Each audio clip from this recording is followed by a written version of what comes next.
Hi, I'm Annie. Contact information is in the description. I came across a question a couple weeks ago on Facebook. It was just some growth mindset group. I don't even remember which one. The question was, how do you build confidence? And I knew immediately what the answer was for me, but I think it varies from person to person. We all have different beliefs, backgrounds, temperaments, personalities, and that influences the way that we perceive confidence and what kinds of things help us get out of a confidence slump. Everybody has confidence issues from time to time. In my coaching practice, talking to a whole bunch of people, I've noticed that pretty much everyone has some kind of an I'm not good enough complex at some time or another. And they might have this internalized voice that says, I'm not smart enough, I'm not talented enough, I'm not pretty enough.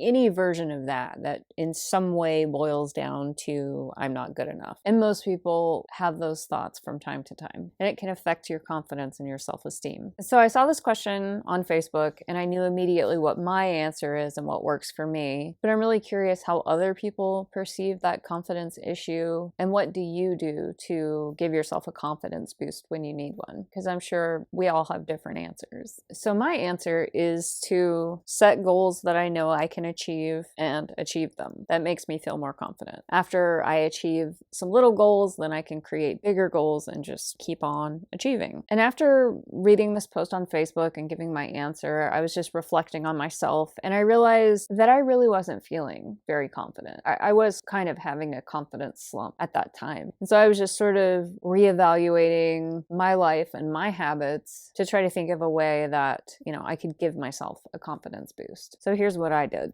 I can be really disciplined and on task and really organized and really productive, but I go through phases where I'm not so productive. And in the last 2 years, things have changed a lot because of the pandemic and my routine has changed. Where I work and how I work has changed. And so it makes sense that, some of my routines have kind of fallen apart. And those things need to be revisited and updated and reevaluated from time to time. Reflecting on the last couple of years, I noticed I was kind of letting myself get away with too much. I have created and achieved goals in the last 2 years for sure, but the routine looks so different now than what it looked like 2 years ago that I feel like it needed to be restructured and organized a little bit more. So I went back to my checklist and I created some simple daily routines and goals to achieve. I made sure that I 100% achieved those things each day for a couple weeks just to boost my confidence and make me feel better about myself overall. Because I noticed that I was kind of giving myself too much slack. And so what happened was I let myself get kind of sloppy on some of my habits. That just weakened my resolve overall and it weakened my perception of myself. So I noticed that quite a few times when I was in bed at night falling asleep, I was kind of thinking like, wow, I didn't do that thing that I said I was going to do, or I'm not accomplishing this goal that I thought that I would, or I said I was going to do this and I didn't do it. And that makes me feel so bad about myself. And that can just wear you down after a while. If you give yourself too much slack, or when I give myself too much slack, then giving myself slack becomes easier and easier, and it kind of becomes a habit. Oh yeah, that's my checklist for the day, but I don't really have to do those things. And it just hurts my overall self-esteem when I get into phases like that, when I'm just letting myself get away with too much stuff. I can imagine maybe other people have completely different answers to this question. I could imagine that tribe recognition maybe would be a confidence boost for some people. Like if your accomplishments are acknowledged by others, that might be a little bit more important. And of course, I like it when my accomplishments are rewarded, or like when there's an external clear result, like I put a lot of work into my business and then I make more money. That's good. So those external rewards and recognition are nice. But for me, the emphasis is a little bit more on my perception of myself and when I'm falling asleep at night, did I do the things I said I was going to do? Because if I slack off on that, it really, really hurts my self-confidence. And then it's just like this downward spiral that affects everything in my life. I'm less confident. My energetic presence is less confident.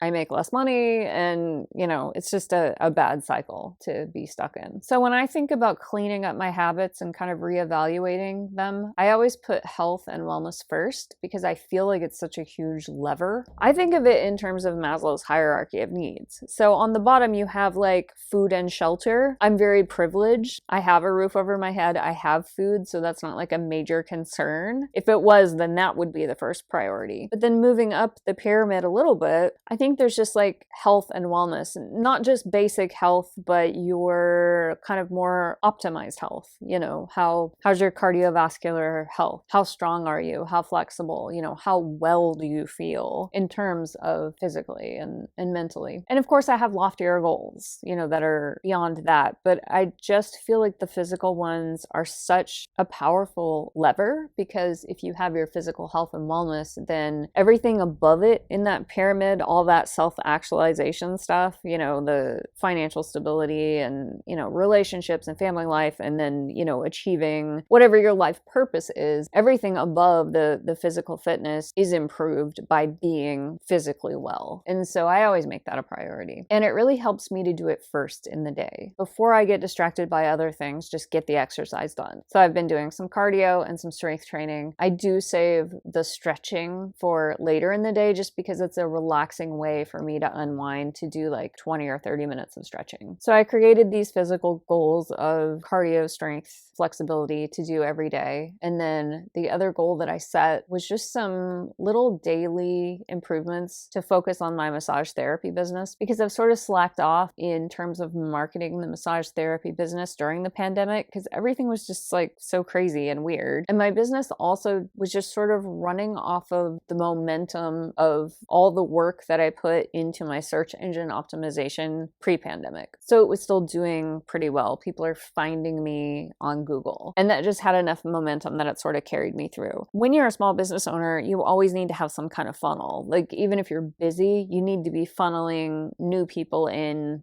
some way, even if it's just like a little trickle of new people, so that you're, you know, always exposed to new clients. So I set some goals to do some daily tasks regarding my business. Those things actually paid off right away. One of the things that happens when you're self-employed is that sometimes you put effort in a certain direction and there's just no response. There's no result at all. And it doesn't even necessarily mean that you did it wrong. You know, you could do like some kind of marketing outreach and it just falls flat. Nobody responds. And sometimes there's nothing wrong with your message or the way that you delivered it. It's just a coincidence. It's like 1,000 people heard your message and no one was interested. So it's really easy to get discouraged, but you have to just get back up and do it again and be consistent, because, you know, not only do you have to do effective marketing in terms of a message that's worded correctly, but you also have to do it consistently over time, because sometimes there is no response. You know, sometimes it's just a weird season. People are distracted with the holidays or a down economy, or they're transitioning back to school, and just for one reason or another, there was no response for that specific effort that you did. So that's why you have to, you know, keep doing it. So I did some reevaluation of my website and some marketing, and it paid off big. So there was a response, and that was great. And now I just need to, you know, continue visiting that weekly and being consistent with it. So I'm feeling much more confident. And I'm really glad that I saw that Facebook post, because my answer was automatic. I know what I need to do for me, because that's how my confidence works, is setting goals and achieving them builds confidence, and following through and doing what I said I would do builds confidence. And the post was just kind of like a check-in with myself, that like, oh, hey, I'm actually not feeling very confident. What can I do about that? And even though the response is automatic, I know what I should do. I know what works for me. I wasn't actually doing it. So it was just like a wake-up call to reevaluate and put some of those things into action, because most of us, most of the time, know what we should do, but we're not always necessarily doing it. So it was a good check-in for me. So those are just some thoughts on how to increase confidence. That's how it works for me. I'm curious how it works for other people. I'm sure there's a wide variety of answers to that question, and I'd love to hear your answer. So let me know in the comments.